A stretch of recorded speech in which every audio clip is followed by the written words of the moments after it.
Dumagsa ang libu-libong deboto sa mga simbahan sa iba't ibang panig ng bansa, alinsunod sa pagsisimula ng Semana Santa kahapon, Linggo ng Palaspas.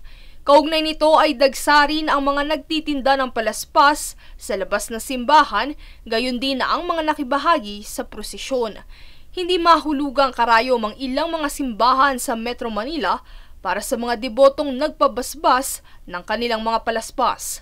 Kabilang sa mga dinagsang simbahan ay ang Manila Cathedral sa Intramuros, Manila, National Shrine of Our Lady of Peace and Good Voyage sa Antipolo, Rizal, at Minor Basilica ng Itim na Nazareno sa Quiapo, Manila.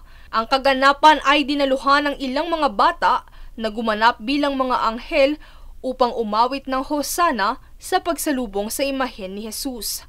Sa ibang kaganapan, nagkaroon ng palarong paslit sa parokya ng Tondo, Manila para sa mga batang nakibahagi sa pagdiriwang ng Linggo ng Palaspas. Kabilang sa mga palarong isinagawa ay ang tradisyonal na larong palayok habang nakapiring at ang pabitin na may mga nakasabit na laruan at candy. Ang Linggo ng Palaspas ay hudyat ng pagsisimula ng pagninilay, pagrorosaryo at paggunita sa pagpapakasakit at pagkabuhay ni Jesus.